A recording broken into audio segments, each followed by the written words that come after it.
Weather update sa pag-asa bahin sa Tropical Depression Vicky PH. Atong paminawon. Maulang Sabado po ng umaga, narito po ang update sa ating minomonitor na si Tropical Depression Vicky. At nakalabas na nga po ng solusi itong bagyo. Kanina pong alas 4 ng umaga, ang sentro ni Tropical Depression Vicky ay nasa layong 150 kilometers. Kanluran po yan ng Dipolog City, Zamboanga del Norte.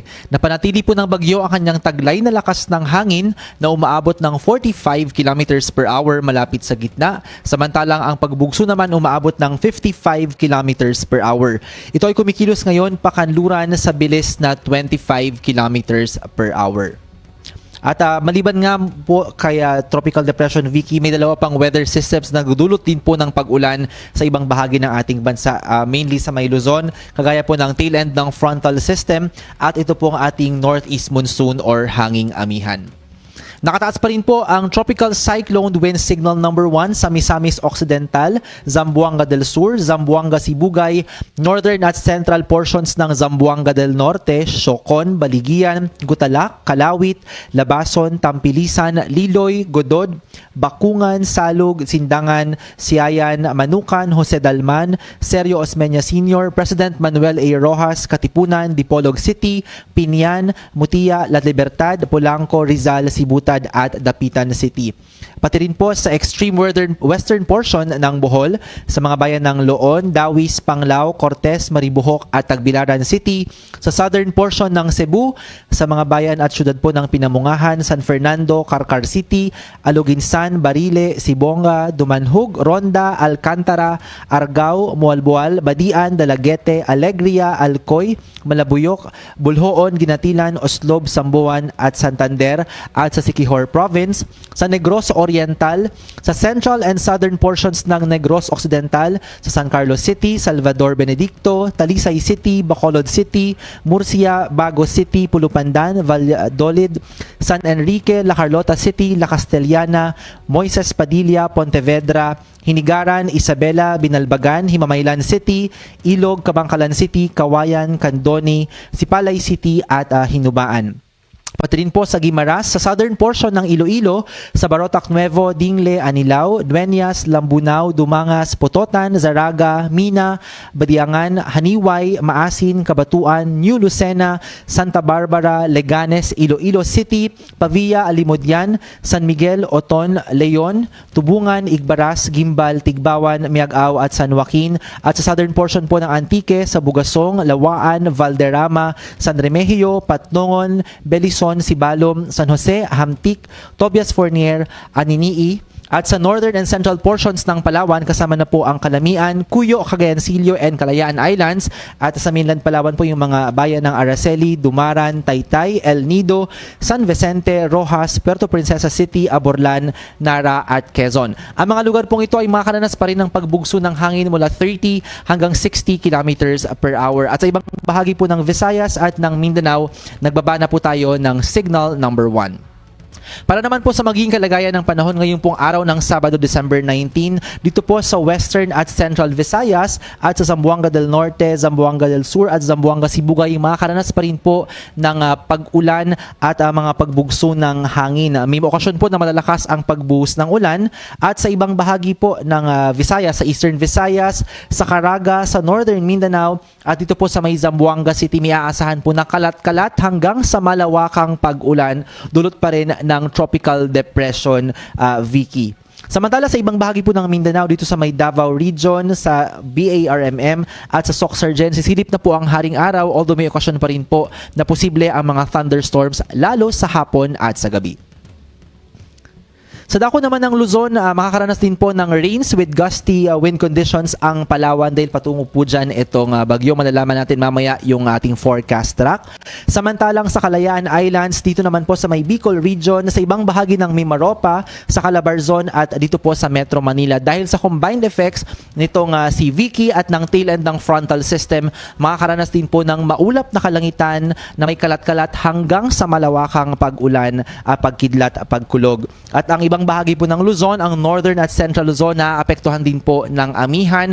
May aasahan ding mga pag-ulan. So mataas po ang banta ng mga pagbaha at pagguho ng lupa sa buong Visayas, mainly sa northern part ng Mindanao at pati po sa buong Luzon. Kaya iba yung pag-iingat po ang ating paalala.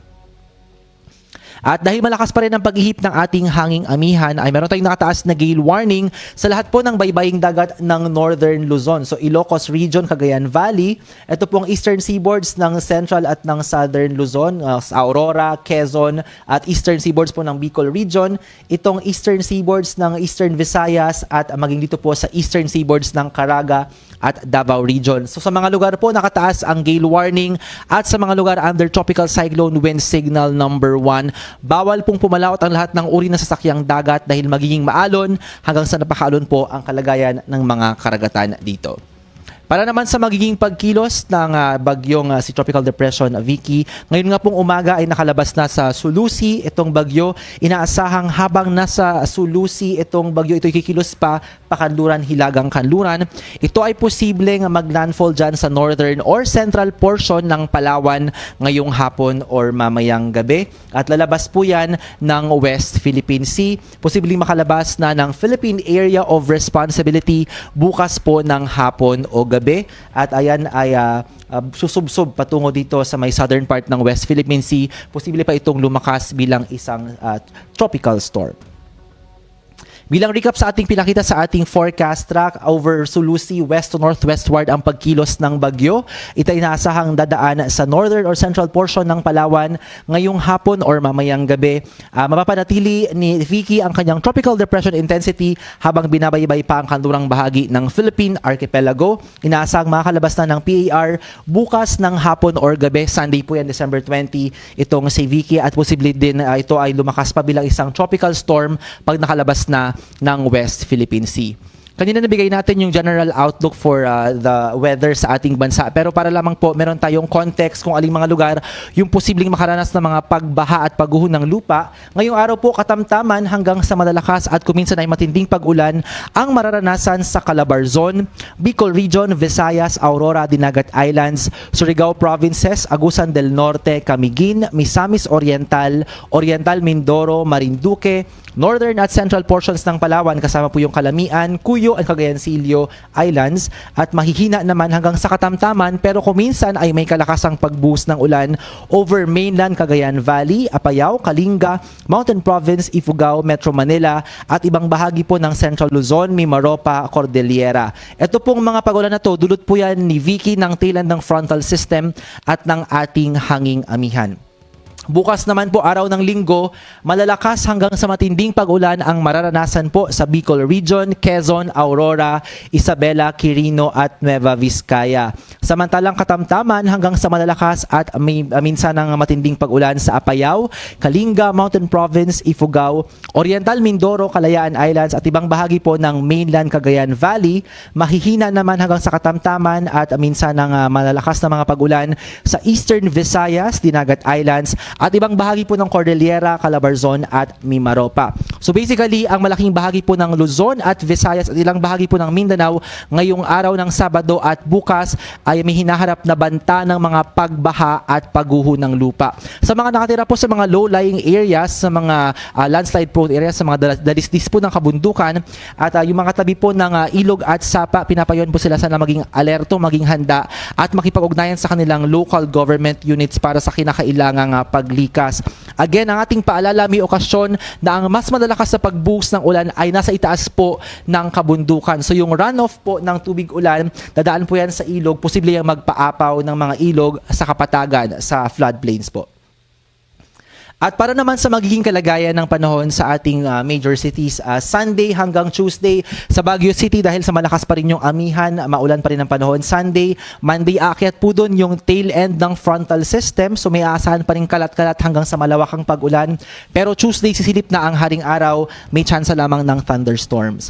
Sa Metro Manila, meron ding aasahan ang bukas po na kalat-kalat pa rin ng mga pag-ulan. Monday and Tuesday, sisilip na ang haring araw although meron pa rin tsansa ng thunderstorms, especially sa hapon at sa gabi.